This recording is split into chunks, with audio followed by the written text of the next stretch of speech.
Good to see you, Director Mulvaney. I want to go back to a question that was asked by one of our colleagues. Did one of our colleagues on the other side say that she had never seen economic growth of 3%?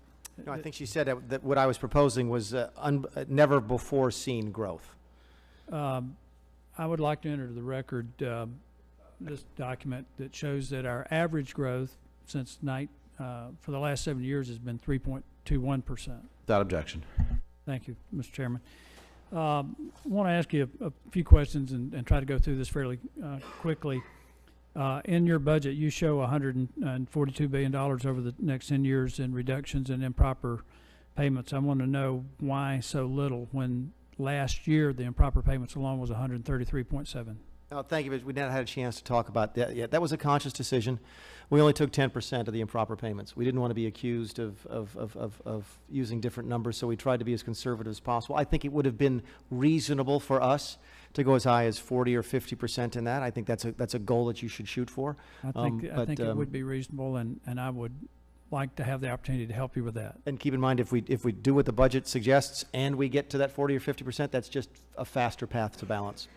Thank you, Mr. Director. Let me ask you this: how does the administration define success when it comes to social programs?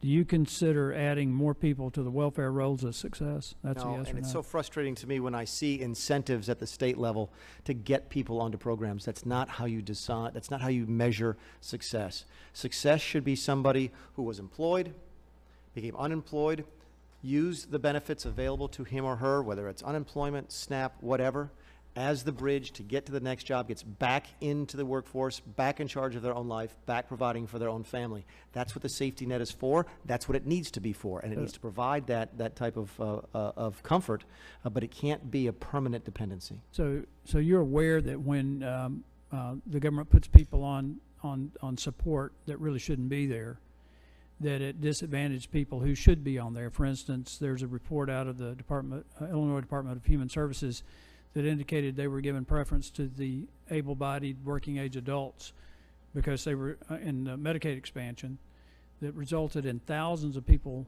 at the lower reimbursement rate being having to wait for care. As a matter of fact, 752 died between 2013 and 2016.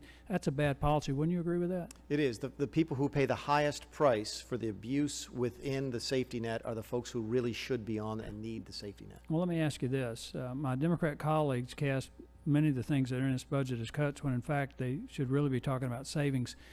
For instance, eliminating LIHEAP payments to dead people, wouldn't that be a savings and not a cut? Last time I checked, that would be a savings. Yes, sir. When an able-bodied person who's working age that doesn't have young children is encouraged to get a job in order to continue to get Medicaid or food stamps or some other government program, and that able-bodied person actually improves the quality of their life, they raise their income, and they get off of government support, is that a savings or a cut? That is a win for that person and that person's family, and a win for the country, and we should claim it as such. Well, as a person who grew up pretty much dirt poor, I can tell you that work is the right path. I can tell you that from personal experience. Let me ask you something else. I would suggest to you, Congressman, it's probably the only path. It is the only path. Let me ask you something else in regard to the tax reform. I also have a chart here that indicates that a high tax burden damages economic growth, and it's particularly damaging to small business. Everybody gets caught up in the big corporations, but the employment engine of our economy is small business. And over the last 8 years, we've really seen that damage in full-blown livid color. Gallup put out a report that indicated that prior to 2008, we had 100,000 more businesses starting up than closing. But by 2014, we had 70,000 more businesses closing than starting up. It's a disaster for employment in the United States.